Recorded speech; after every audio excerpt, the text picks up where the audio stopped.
Lara, Panga, Guara, and Egnio. And the young Australian team, really a dark horse, really, for a place here. Ralph, Gregson, Williamson, and West.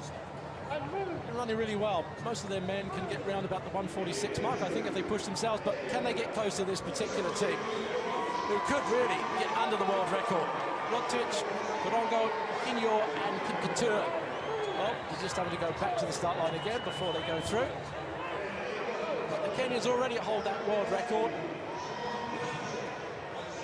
set back in 2002 in Brussels.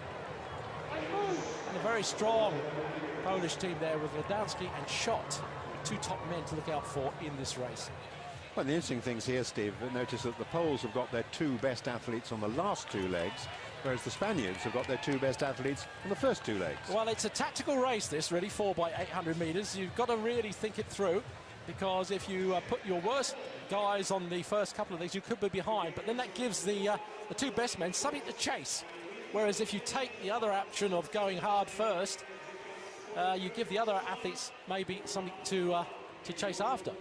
And I know it might sound like a silly point, Steve, because they're not travelling at the same speeds under quite the same pressure in terms of changeovers, but I wonder whether one or two of these quartets have almost taken the changeovers for granted and not actually bothered. It's not inconceivable, because they don't necessarily do an awful lot of these distance relays, it's not inconceivable that they might misjudge the pace, as the athlete coming in could tire significantly, as you well know, over the last 5-10 metres in an 800 metres. Oh, and at 800 metres, if you've given everything you've got, you are coming in quite slowly, I'm afraid, of the last 10 metres or so. But having said that, it's going to be difficult to see, I think, whether, you know, tactics are going to be an issue here. If the Kenyans go off hard, they'll be chasing them as much as they can. The American team, I think, could do that. They could chase the Kenyan team, and it could be an interesting race if they do that.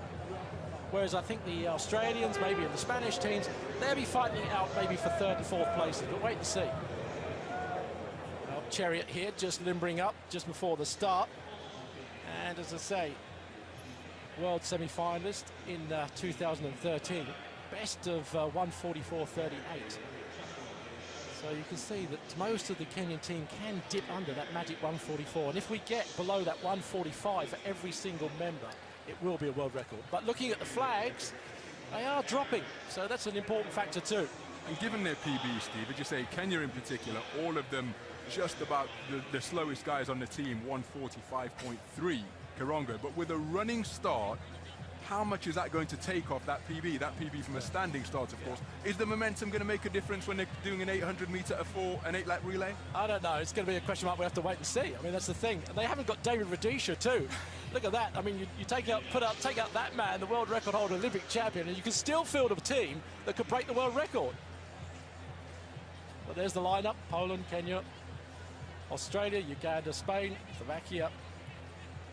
And the big two, I suppose, there's the United States having to share the team, or I should say their lane with Slovakia. The Kenyans in lane 2, the one to watch, I suppose. As we said, they're going for them. 144 man. Let's just wait and see what sort of tactics they're going to produce. Are they going to go off hard? There is a bonus of $50,000 if they do break that world record. That's got to be an incentive, hasn't it? It surely has, I believe, and I think the Kenyans have got a good man with Ferguson Roglic, Chariot, to do just that on the first leg for them. He really emerged on the world scene last year, and I think he's one of those guys who like to go out hard. So this, the first final of the IAF World Relays. It's the men's 800 metres, and left almost on his blocks at the start there was the Ugandan. And it is indeed the Kenyan Chariot who's showing strongly. Right on the outside, the United States are all led off by Michael Rutt. But the Kenyan has, as I thought he might do, he's showing his intentions here by going straight into the lead. Now, the Spaniard Lopez is normally a man who hangs back. How will he run it? He's on the inside there in the red and gold colours of Spain, but he's back in 4th place. It's the American Rutt who's now coming up to chase Chariot. It'll be fascinating to see how fast the first lap is. Steve Ovett. He's going off hard, isn't he? But Rutt really has made the right decision. You've got to go after the man here. You can't let them drift. Because if you do that, they're going to get a big gap, and that's going to be comfort zone for the Kenyans. They love that sort of thing. They like to be put in a position where there's no pressure. Let's look at the time. He's gone through in a 51. He's not slowing down, is he? No, this is just the pace that's needed for something very special. Okay, he's out on his own. Will the whole of the rest of the Kenyan team be out on their own? Can any of the other nations claw it back? We know the Poles have got two very good men at the last ones, Lewandowski and Schott, but will they be anywhere in contention? It's Chariot for Kenya with just 200 metres of this first lap to go. Then there's a, 25-metre gap back to the Americans, then the Spaniards. The Poles, who I mentioned before, are third from the back. One team just tailed off right away. It's the Kenyans really firing away here. Lopez of Spain has run really well. He's come through past Rupp into second place. But there's a big lead. It's 30 metres now as Chariot takes off for the Kenyans. He hands over. Let's see who takes in second place. Yes, it's the Spaniards, then the Americans.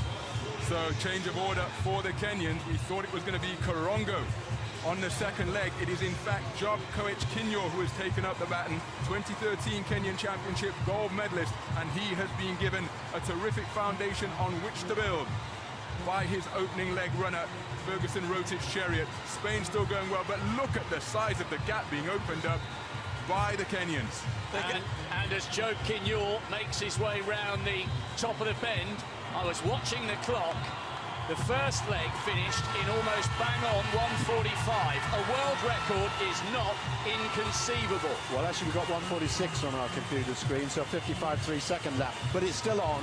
Kinyor looking incredibly comfortable, and there is almost, well, that is around a 40-metre gap as we move into the second lap of this second leg.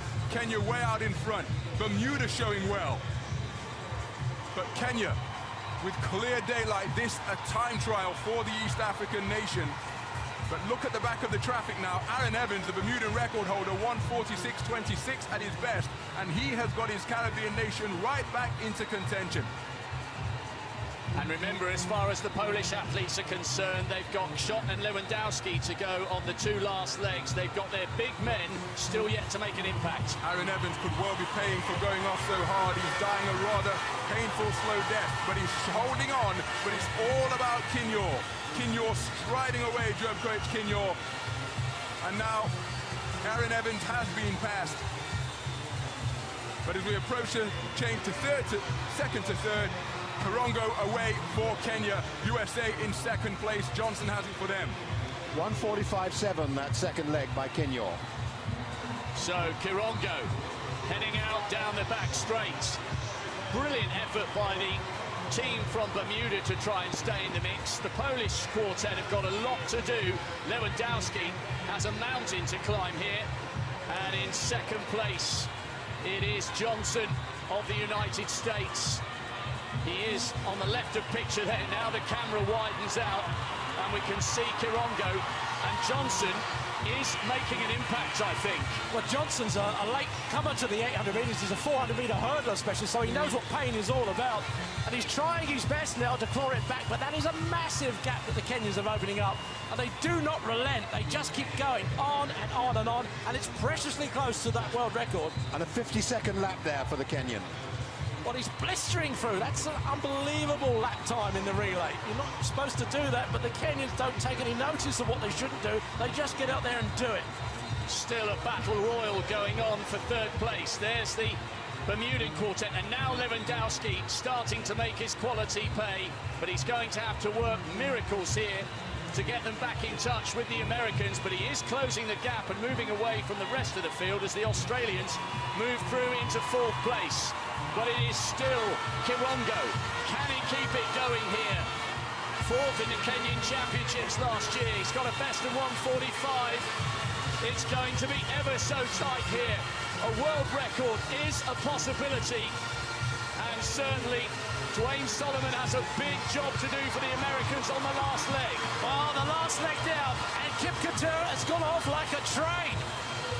1:44.2 man this, the world youth champion last year. He's young, he's energetic, and he's very, very enthusiastic at the moment. But that third leg, 57.9 second, to me, 1:47.9, that third leg, so the record's out. He died a death, didn't he, on that second lap? But nevertheless, they're going to win this race, and they're going to win it well, the Kenyans. They're going hard. Just behind him, though, Dwayne Solomon of America, this long, striding American who is very, very fast.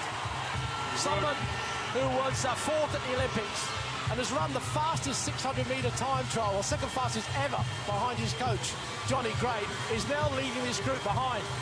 But he's got a good man behind him as well. The world leader this year is Dwayne Solomon, 1:43.88. He's a hard-charging runner. Well, you said he blazed off. He's just run a 49-second lap, Steve. Well, he's going to die, but good on him. He's given everything he can, and he's holding on. They are closing, they really are. Solomon's running well. Just behind him, though, is Schott. This man can finish fast. He's got an incredible change of pace. When he can actually get past this big American is another thing, though. Dwayne Solomon is strong, he's big, and he's tall, and he's pushing it on. But they are closing the gap on the Kenyan, who is now suffering after that blistering first lap. Can they close even further? He's dying, he really is, and it looks as if they may catch him. Well, can Solomon do it? The gap is now 10 metres. 8 metres to go. Schott is coming past Solomon. Can Schott close the gap and get the gold medal? Can he not? No, the Kenyan holds on. Well, Kim Couture gave everything he had, and there wasn't much there. The tank was empty, but he came through in the end. The Kenyans get it. They led from gun to tape. There was drama on that last lap of this particular race, and it got the crowd on their feet. They thought it was going to be really a dramatic